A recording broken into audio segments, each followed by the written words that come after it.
If you think about the price of oil as a gauge of economic health, well, we know that globally economic health has been decimated by the coronavirus pandemic. Demand has really fallen off a cliff, and so too with it the amount of oil, the amount of energy that's needed to fuel the world's factories, the supply chains that carry all our goods all around the world, that power our businesses, that too has tumbled. The problem is the major oil producing nations continue to churn out millions of barrels of the stuff, even though demand was clearly falling. They didn't react to that. That has led to a glut. And whenever you have a glut of anything, demand is falling, then prices also tumble. And that is what is happening here. Making matters worse, if you recall, a couple of weeks back, there was a spat between Russia and Saudi Arabia, two of the biggest producers. Neither side would give in, and both sides ended up producing even more oil.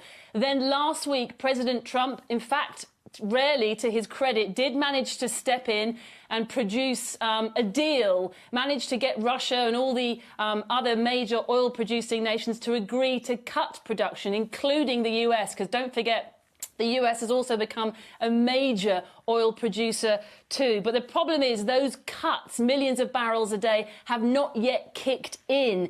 And what you've got now is worries that the amount of storage for all this oil that's sloshing around the system is imminently going to run out, particularly here in the US. That has caused this major price crash today to levels below zero. So effectively, you will have producers begging buyers. In fact, really, in negative price territory, they will have to pay buyers to take the oil off their hands. This is an unprecedented situation. Oil prices always suffer during economic crises. They always tumble. Never before have they fallen this low. Never before have they fallen into negative territory.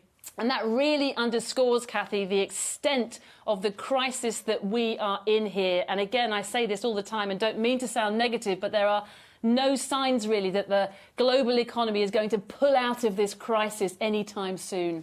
Say in a voice like thunder, "Come."